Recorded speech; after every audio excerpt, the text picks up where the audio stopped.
More on the weakening of the military later, but first, I'd laughed today at the height of Treasurer Jim Chalmers, talking about how Labor could afford all its election promises, an astonishing, oh look, it's well over 40 billion now. We have found room in the budget to make the sort of commitments which are so important to help people who are doing it tough, to invest in a more resilient economy and build Australia's future. Now that's of course utter nonsense. Chalmers did not find room in the budget for these promises. He simply slapped them on the credit card for mañana. And that's why the budget deficit this financial year is $28 billion. And next year, $42 billion. This election is going to drown us in debt for years. Joining me are Cameron Milner, former Chief of Staff to Labor leader Bill Shorten, now Director of GXO Strategies, and Michael Costa, former New South Wales Labor Treasurer. Michael, I mean, seriously, this election, what's it going to do to our economy?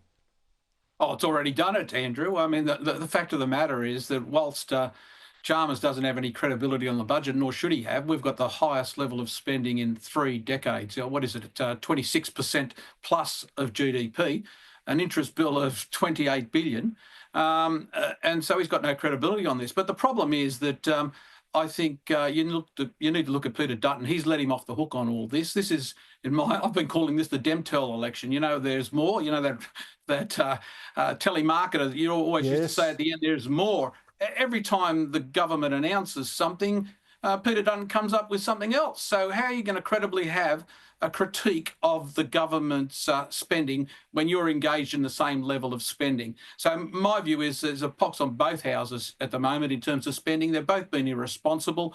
The government's able to lie more effectively than Peter Dutton is to combat it, and his strategy is not working. Dutton's strategy is not working. And on top of this, they're losing the ground game. I'm in, at the moment, Hunter, one of these seats that they're supposed to win. It's 4.8% margin. And I can tell you from the amount of material, and I've got it in front of me, that's coming from the Liberal Party, there's 3 leaflets to 1 from the coalition. They're losing the ground game. And all the leaflets from the Labor Party are attacking Medicare, the deficit, all these sorts of things, and all you get from the coalition is a lousy leaflet talking about the fuel excise rather than everything else is of concern, particularly climate and the loss of jobs associated with in an industrial region. So they're losing it on the ground, Andrew. Is that how you see it, Cameron? Well, I do, and I think both sides are trying to buy today's votes with tomorrow's debt. I mean, that's our problem with the economy. The budget can't tolerate the amount of spending that's going on from both sides. Now, I know Peter Dutton's got to come up with some plans, and I've been arguing for the tax cut that he delivered on Sunday at the campaign launch, which is the $1,200. But nevertheless, neither side have got budget repair plans. Both see deficits for a decade to come. And that's a real problem because given the uncertainty that Trump has put into the economy as well, we don't have anything left in the tank, Andrew. There's nothing left if we need to have another situation to rescue the Australian economy. And that's really worrying me, I think, in terms of both sides having spent not only today's money, but also tomorrow's. Totally with you, Cameron. Absolutely, totally with you. One of the biggest lies Labor is telling this election, Michael, is that the coalition will destroy Medicare. You know, and another lie is Albanese whipping out his Medicare card and claiming that he's going to make it free to go to the doctor. Here he is. You just need your Medicare card, not your credit card. Now, the president of the Australian Medical Association says that's not true at all. You will still pay. Here she is. At the moment, you get the same Medicare rebate whether you sit in this clinic for 10 minutes or 19 minutes. So twice as much time with your doctor only still gives you the same rebate. And for us to keep our doors open, that does mean we're charging larger out-of-pocket costs, and the new investments don't always meet the cost of providing that comprehensive care. Michael Costa, I've never seen an election campaign depending so much on such obvious lies, but why is it working? It's working because the opposition, I think, has acted amateurish. It's acted like amateurs in the lead up to this election campaign. I don't think they're prepared, Andrew. I think that, I think they thought they were going to coast home on the cost of living.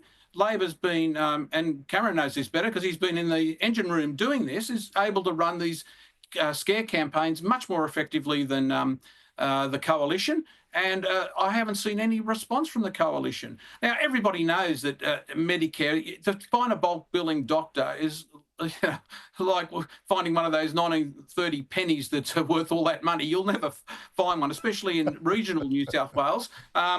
You can't find a bulk billing doctor. And where there are, it's only for children mostly and people on the pension. Everybody else is paying some form of co-payment.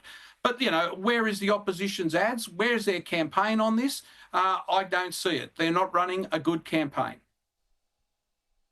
Look, I have to say, I totally agree with you. I mean, they came into this election ahead and within a couple of weeks have been kicked to pieces. That is in the campaigning. Cameron Milner, what has gone wrong there? Well, I think Andrew Hurst is doing what he did for Scott Morrison, is what he's doing for Peter Dutton. I mean, this guy is not a national campaign director with any record of getting anything done for the Liberal Party. And I can't believe how bad the Liberal Party are. I mean, there's so much to work with. There's so much work to work with weak Albo, you know, upgrade Albo, you know, mile high Albo. There's so much to work with. But yet they haven't done the homework on the basics. They haven't come here with a plan to get people out the other side of cost of living. And so in uncertain times, people are going for the devil they know. And the devil is a weak Albo rather than an unknown Dutton. And that's the great risk in this campaign, that Albo just gets back by default because people like Andrew Hurst can't run a national campaign to save himself. Look, the ads have been awful, I have to say. I mean, I reviewed some of them last night. It's true. This election, we've had a teenager charged over an alleged plot to attack Peter Dutton with a bomb and a drone. We've had so many climate extremists disrupting election events of both sides and getting up right close and personal and shouting and carrying on, sometimes very too close, really. But now two more influencers of the right have confronted the Prime Minister. Here's one. There are hundreds of thousands of Australians around the country who are unable to afford housing. And I have a question for you, Mr Albanese. When are you going to put Australians first? Mate, that's enough. Albanese, when are you going to put Australians first? That's enough, mate. Albo, how do you feel about the rise in immigration, mate? Do you think it's fair? Thank you, sir. Do you think it's fair? We don't get public forums. He doesn't attend them. What about Penny Wong when she came to China? They didn't let us in. A lot of fuss made about that today, Michael, about harassing politicians in the street. Fair enough? Or should we actually have stronger laws to punish people who might be scaring politicians away from their meet and greets, which are so critical to a healthy democracy? I don't think we need stronger laws. I think we need better policing. Look, the fact of the matter is even the unions, I mean, they run rallies and campaigns in front of people's offices, so do the environmentalists. My issue is not with the expression of, political disagreement with leaders. It's with the security that's around there. I think we need to beef up the security so that, our politicians are able to attend these functions and operate. But we can't ban people from protesting as long as they operate within the law. And I think they're operating within the law. It really is up to the security to be beefed up and have a better management of these things. Michael Costa, Cameron Milner, thank you very much to you both.